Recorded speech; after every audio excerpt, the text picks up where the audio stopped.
বিশ্বকাপের মেগা ফাইনালে স্পেনের কাছে 1-0 গোলে হেরে শিরোপা হাতছাড়া করেছে আর্জেন্টিনা। তবে খেলা শেষে মেটলাইফ স্টেডিয়ামে ঘটে যাওয়া অনাকাঙ্ক্ষিত ঘটনা এখন টক অব দ্য ওয়ার্ল্ড। শেষ বাঁশি বাজতে হাতাহাতিতে জড়িয়ে পড়েন দুই দলের ফুটবলার ও কোচিং স্টাফরা। স্কাই স্পোর্টসের তথ্য মতে ম্যাচের পর স্প্যানিশ ডিফেন্ডার এরিক গার্সিয়ার গলায় হাত দিয়ে মাটিতে ফেলে দেন আর্জেন্টাইন তারকা লিয়ান্দ্রো পারেদেস।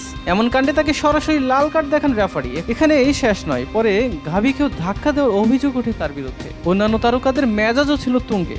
স্পেন অধিনায়ক রদ্রির পেটে নাহুয়েল মলিনা ঘুষি মেরেছেন বলেও অভিযোগ উঠেছে। অন্যদিকে রদ্রিও লাপোর্তের পুরনো মন্তব্যের জেরে রদ্রির উপর চড়া হন অভিজ্ঞ ওতামেন্দি। পরিস্থিতি আরো বিষিয়ে উঠে যখন আর্জেন্টিনার সহকারী কোচ রবার্তো আয়েলা স্পেনিশ ফরোয়ার্ড দানি ওলমোকে ঘুষি মারার চেষ্টা করেন। পরবর্তীতে এরিক গার্সিয়া তাদের আলাদা করেন। এসব ঘটনার জেরে পুরো বিষয়ের উপর অফিসিয়াল তদন্ত শুরু করতে যাচ্ছে ফিফা। তদন্ত শেষে আর্জেন্টাইনদের উপর আসতে পারে কঠোর শাস্তিমূলক ব্যবস্থা।